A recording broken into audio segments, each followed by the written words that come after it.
This class is the first time where I've been able to use my skills as a new engineer to directly benefit someone in my community. I've been teaching this class for a long time.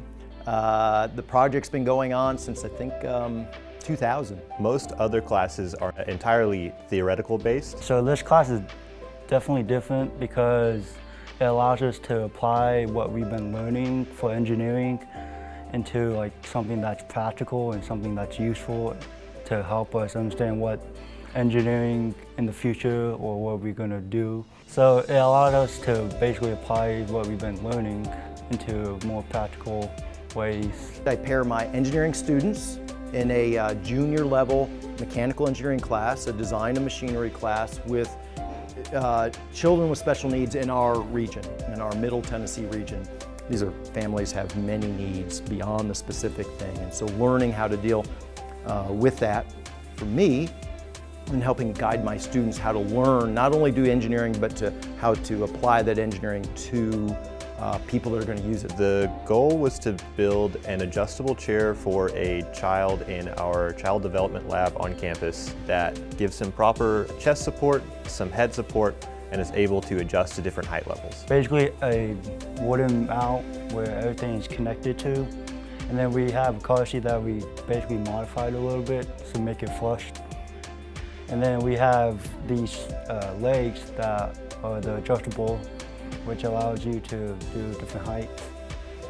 And then we have the wheels, which allows you to be more mobile, but it also has locks, so it stays put, so that it doesn't roll around. We started by researching different products on the market and realized that a lot of them were well outside of a normal price range. So we took ideas from those products and found simpler versions of them.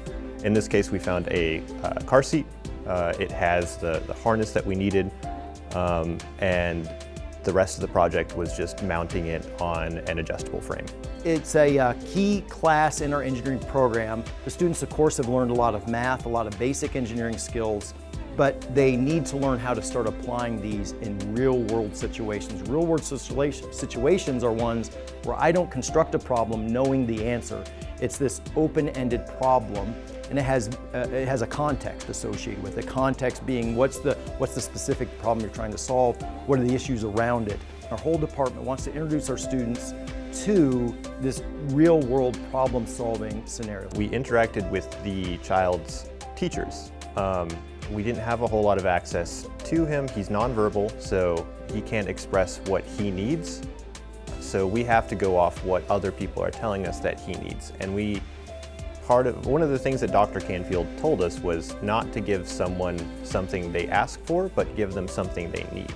So there's another layer of information we have to get through to understand what he actually needs.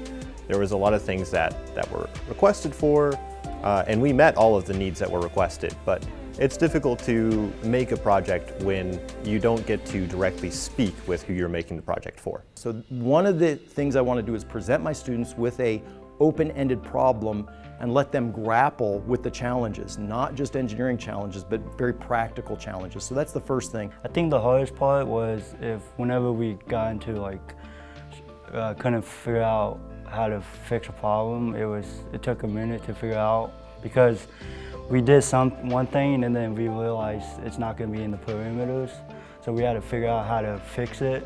As engineers, we're usually dealing with strict parameters, but that's not really something that we were given this time. It was use your best opinion, best knowledge on what he needs, because he can't directly tell us what he needs. I think it's amazing that we can give somebody something that's useful and helpful for them, because a lot of times engineers create something and they don't know how it impacts the environment or the people that were created for them. So this will allow us to really know what we do is something for good. I'm very proud to create something that I get to see be in use and see that it directly improves the quality of life of someone in my community.